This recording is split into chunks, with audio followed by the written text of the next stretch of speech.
Hi, magandang araw po sa inyong lahat for our second reading of the day today. Tingnan naman po natin kung ano po ang makikita natin para sa ating second reading of the day.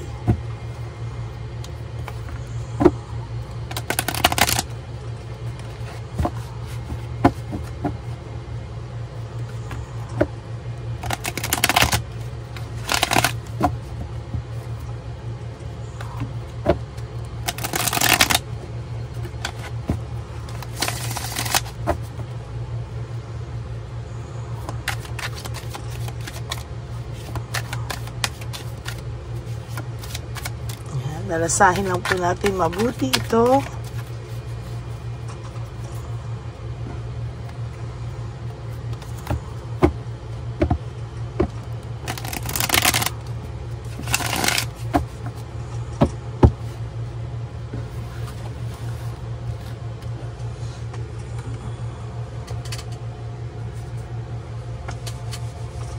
Yan, pipili na po tayo ng 10.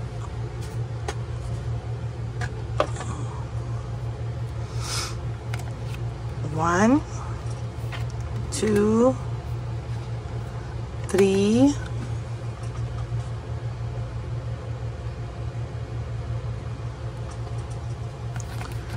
4, 5, 6, 7, 8,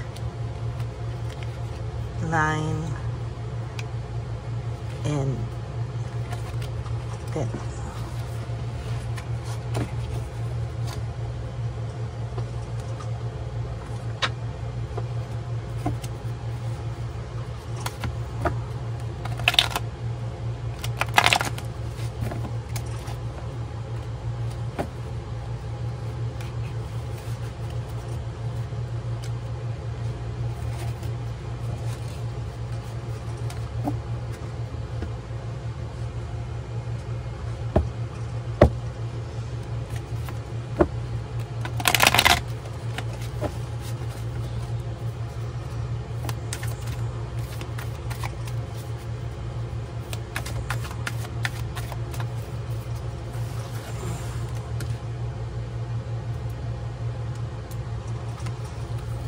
One,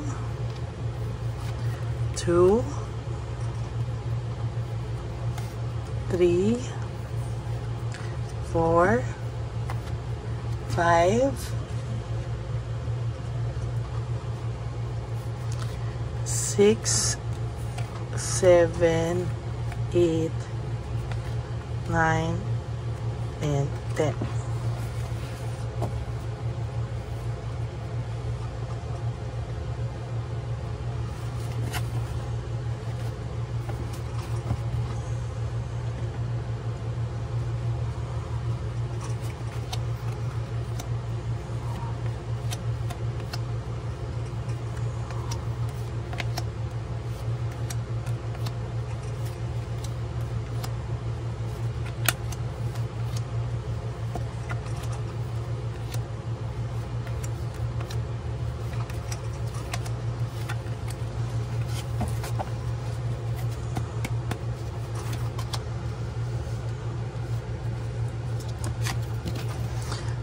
Patience and finding meaning, no? Sa nakikita ko po sa ngayon ay talaga naman po, no? Nakikita po natin ngayon na naging pasensyosa ka po sa taong ito, no?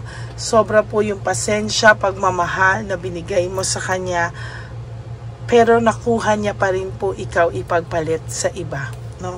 Without your knowledge, no, ay nakuha niya pa po ikaw lukuhin at nakuha ka pa po niyang saktan ng hindi mo po inaasahan, no?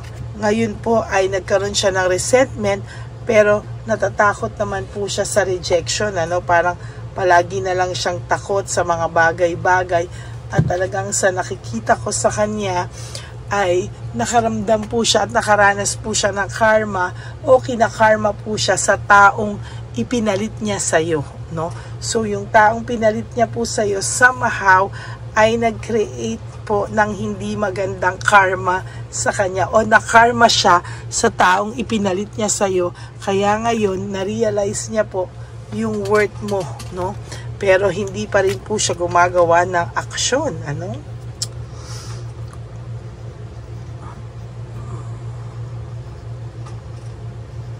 O kinarma, kinakarma o kinarma. Wait po, talagang pinagdadasal po natin pati ang ano, no? Kinarma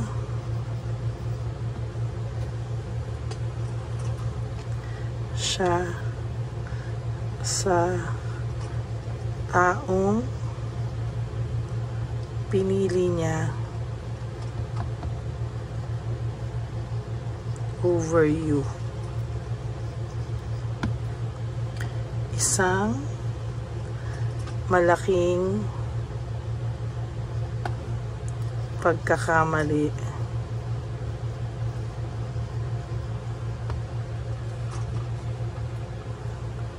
ang pinili niya.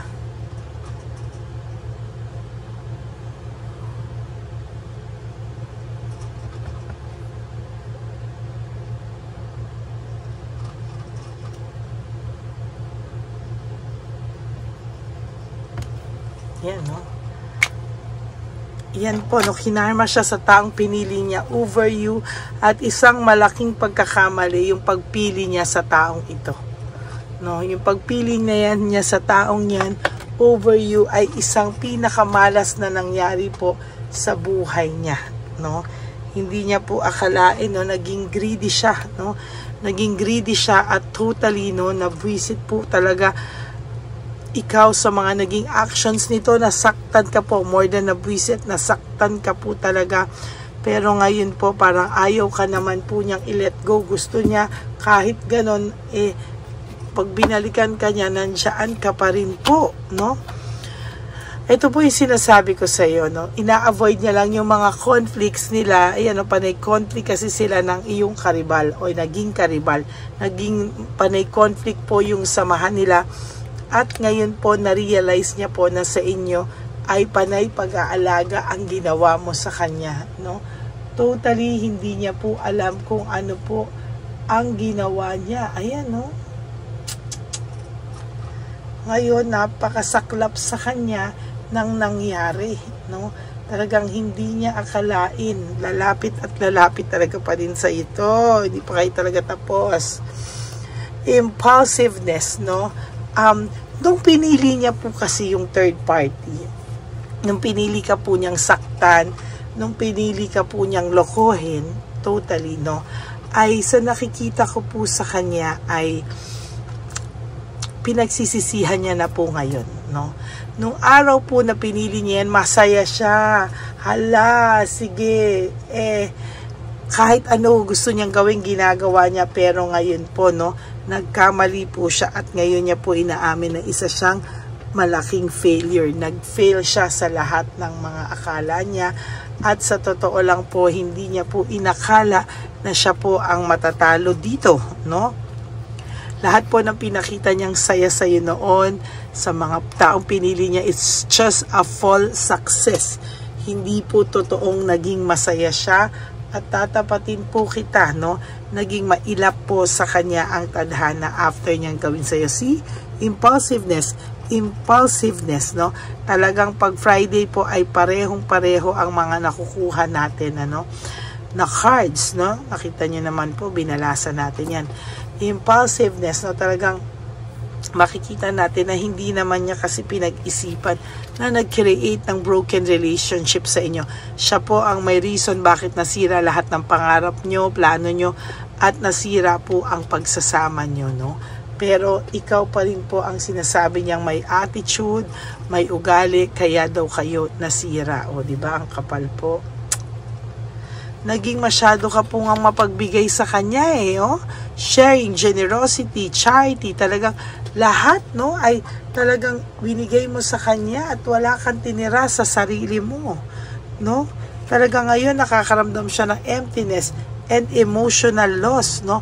Sa nakikita ko po ngayon ay may tumatawag po sa akin, no? Mamaya ka na po kasi nagre-reading ako. May emptiness and emotional loss po akong nakikita dito. And somehow, ang taong ito po ay nakakaramdam ng mental para po siyang mabubuang, no? Nakakaisip sa'yo kung ano ang gagawin niya, parang hindi niya kaya ibaba yung pride niya, at the same time ayaw ka rin niyang mawala. Dinadaan niya sa pagalit-galit, dinadaan niya sa lahat, pero ayan, no, hindi pa rin siya titigil, ano? Hindi pa rin titigil itong taong to. Talagang ayan, no, grabe talaga. Hindi ko po siya maintindihan. Ano ang gusto niya talaga sa buhay? Kasi po, nagkamali siya sa iyo big time. Big time talaga, no? Nagkamali talaga ito ng big time sa iyo. At talagang inaamin niya sa sarili niya yan. Pero sa iyo, hindi niya po maaamin. At hindi niya talaga maaamin na siya ay naging unfair and dishonest, no? Ayaw niya po yung pakita sa iyo na siya ay naging ganyan, ano? Sa totoo lang, no? Talagang ito pong taong to, sobrang duwag, sobrang taas ng pride. Actually, hindi na nga mataas ang pride, duwag na lang talaga. No? Duwag na lang kasi po, nasaktan ka po niya ng bonggang-bongga. Yan, no? Nasaktan ka po kasi niya ng bonggang-bongga, kaya po, yan po yung kanyang defense mechanism, no? Defense mechanism niya po yan, no? Talagang ayaw niya pong aminin na siya ay naging selfish, no? Kaya ngayon, lahat po ng magandang nangyayari sa iyo o nakikita niya sa iyo sa mga post mo, ay kahit po blinak mo to, meron po siyang way of how to reach you and how to stalk you, no? Talagang totoo po yan, sinasabi ko po sa inyo, no? Ngayon, nakakaramdam siya ng too much fatigue and exhausted po siya sa mga bagay-bagay, no? Hindi po siya talaga matatahimik, no? Matigas ang ulo, no? Talaga naging cold siya sa iyo noon, naging matigas ang ulo niya, pero ngayon sinasabi niya na ikaw pa yung matigas ang dibdib, matigas ang puso, at mapanatanim ng sama ng loob. Sabihin niyo po sa kanya, Eddie, wow, no? Ina-isolate niya po yung sarili niya, ayaw niya po ng kahit anong pag-usapan muna tungkol sa iyo, no? Talagang kunwari ina-isolate niya yung sarili niya, pero sa totoo lang po, araw-araw tong nakikibalita, nag-i-stalk sa ito, at talagang nakabantay po sa ito, whether you like it or not. Wala pa po kayong closure, incomplete pa po yan, ikaw na po ang tumapos, no? Ikaw na po ang tumapos niyan, huwag ka pong magpapauto sa kanya. Sinasabi ko sa iyo, bago ka po gumawa daw ng isang hakbang, huwag ka rin daw magpadala sa pagiging impulsive. You have to reflect. Pag-isipan mo muna po yung, pag-isipan mo daw po muna yung lalabas sa yung, kung sasagutin mo ba siya o hindi, huwag kang biglang sagot. You have to think first, no? Think before you click, no? Kailangan po ay maging talagang maayos muna lahat bago ka po sumagot sa taong ito. Okay? So that's it for your second reading of the day, no? Kinarma po siya dun sa taong pinagpalit niya sa iyo, at yun po ang isa sa pinakamalayo niyang desisyon, no? Ay yung pinili niya po yung maling tao, no? Yun po ang napakalaking kaumuhan niya o katangahan niya talaga, no? So maraming salamat po sa inyong lahat. For those of you who would like to have a private reading with me, you can message me po at Lady Lee Elena. Nasa dulo po yan ng ating video. Aray, sakit po ng lalaman ako. Diyan nyo lang po ako mako-contact. That's my only official and legit FB account and messenger account. Yung account po ng fake Lady Elena, nandyan din po, diniscuss ko po sa inyo ng bonggang-bongga para hindi po kayo mauto ng fake scammer na yan na nanghihingi po ng dollars through PayPal at kung ano-ano pong link ang sinisend sa inyo para daw makita nyo ako, no? Hindi po totoo yan, okay? Maraming salamat po sa inyong lahat and God bless you all. I love you all. And sa aking pong mga ever loyal, solid, faithful na Lady Elena family, I love you all from the bottom of my heart. Please, no skipping of ads. Tulong nyo na po yan sa ating channel para sa ating advocacy sa matatanda. Lalo na po meron tayong One Love a Day bago magpasko noong December 22 para naman po masaya yung Pasko ng ating mga lolo at lola sa daan, yung mga street elderly po natin. Maraming salamat po sa inyong lahat, and God bless you po sa pagtulong. And ang lagi ko pong payo sa inyo is just to live one day at a time. You wake up for today, you do 3 things that will make you happy for today, and maging masaya po kayo. Always choose to be happy, no matter what, Yan ang sinasabi ko sa inyo, and always prioritize yourself, Tandaan niyo po, tayo po talaga ang magmamahal po sa ating mga sarili, At ano pa po ba ang sasabihin ko sa inyo? Ang sasabihin ko din po sa inyo ay huwag niyo pong papabayaan ang inyong mga sarili, At talagang i-prioritize niyo po pagka nalulungkot po kayo at naiisip niyo po lahat ng mga kabalastugan na ginawa sa inyo. Always pray. Pikit po kayo, ipag-pray po kayo, Lagi niyo pong iisipin na tomorrow is another day, at gawin niyo na naman po yan, and makikita niyo po na one day you will be very happy at nakasurvive ka na po sa nangyari ngayon. Okay? Huwag po kayong mag-alala, Hindi po kayo pababayaan ng Divine Universe. Sabi ko nga po sa inyo, life is too short. Don't make it shorter by stressing yourself from all the pains and heartaches na binigay sa inyo ng kahapon. Just surrender everything to the Divine Universe and just let go and let God write your life and love story. I will be back po for another set of reading for your third reading for the day. Huwag po kayong malulungkot. Promise ko po, ako po ay magbabalik para sa ating third reading of the day. Okay? I love you very much, and may God bless you all. Bye! Magandang gabi po ulit sa inyong lahat. Ako po ay muling nagpapaalala sa inyo na mayroon pong lumalabas sa FB at Messenger account na fake account po, nang hihingi po ng $25 through PayPal, at hindi po yan totoo. Huwag po kayong maniwala dyan. At pag sinabi mo po na gusto ko pong marinig ang boses nyo or makita kayo, ang sasabihin po ay magbibigay kami ng link. Buksan mo yan, at pagkatapos ay makikita mo ako. Huwag po kayong maniniwala dahil yan po ay hindi totoo. Yan po ay isang malaking scam na pag binuksan nyo po ay mahahack po lahat sa inyo. Mahahack po ang inyong mga personal details. Lahat ay mahahack. Ako po ay nalulungkot na ito po ay nangyari, ngunit sa talagang may mga tao pong masasama at may mga tao po talagang hindi makatiis na hindi gumawa ng masama sa ibang tao. Pero maging aware po sana kayo. Tulungan niyo po ako. I-report po natin yung fake na yan at sa FB para siya po ay mawala na at wala na po siyang